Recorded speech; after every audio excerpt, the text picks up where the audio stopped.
Today we'll learn about the functions of our coordinator integration. The first thing to do is access the platform. Go to Integrations and click on the Coordinator section. The first button is Add New. This is used to add the credentials that Coordinator gives us when we already have a trade agreement.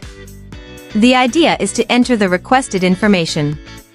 If we don't have a trade agreement, the trade values we have with NQA will be used by default. The next button is Calculate Shipping. Here, the idea is to upload the specifications and information for a shipment from one city to another. Click Calculate Shipping. This gives us an approximate cost, along with the details and the approximate time it takes to reach its destination. The next button is Create Shipment. Here, we enter all the details, and the shipment will be created. That's it. Coordinator will fetch the shipment and then send a PDF with the shipping guide. If there are multiple boxes, it will show the shipping cost.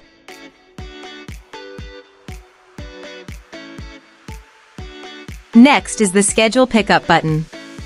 We see that the shipment is on hold because no schedule has been scheduled. So we click on Schedules, enter when we want the shipment to be picked up, and in Notes, add whether I need a doorbell, a call, or any additional notes, and then schedule the pickup. Finally, there's the Track Shipment button, which will show us where our shipment is located using the code we get from the tracking number. Síguenos en redes sociales.